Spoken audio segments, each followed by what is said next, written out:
বিশ্ববাজারে মোট জ্বালানি তেল ও গ্যাসের প্রায় 20% সরবরাহ হয় হরমুজ প্রণালী দিয়ে। কিন্তু মার্কিন ইসরায়েল ইরান যুদ্ধের মধ্যে 3টি জাহাজে হামলার পর গুরুত্বপূর্ণ এই নৌরুট অচল হয়ে পড়েছে। এই অবস্থায় বিশ্ববাজারে ঊর্ধ্বমুখী জ্বালানি তেল ও গ্যাসের দাম। সোমবার বিশ্ববাজারে প্রতি ব্যারেল ব্রেন্ট ক্রুড অয়েলের দাম 13% বেড়ে $82 পৌঁছেছে, যা 1.5 বছরের মধ্যে সর্বোচ্চ।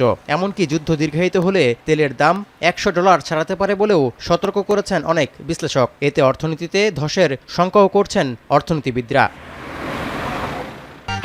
গরমে দাপাদাপি। ঘরের চালের স্থায়ী সমাধান আনোয়ার সিমেন্ট শীট। প্রতিদিন 2,06,000 ব্যারেল তেল উৎপাদন বাড়ানোর ঘোষণা দিয়েও দাম বৃদ্ধি ঠেকাতে পারছে না ওপেক প্লাস। তেল উৎপাদন বাড়ানোর এই প্রতিশ্রুতি বৈশ্বিক চাহিদার মাত্র 0.2%-এরও কম।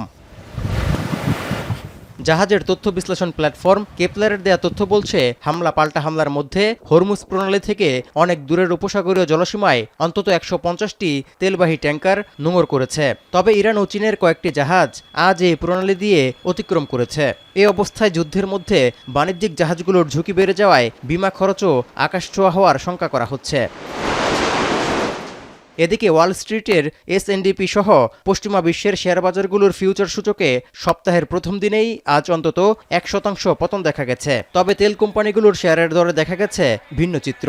এক্সন মোবিল, শেভরন সহ আরও অনেক জ্বালানি কোম্পানির শেয়ারের দাম প্রায় 2% করে বেড়েছে। এমনকি প্রতিরক্ষা খাতের শেয়ারও সামান্য ঊর্ধ্বমুখী। তৌহিদুর রহমান, এখন বিশ্ব।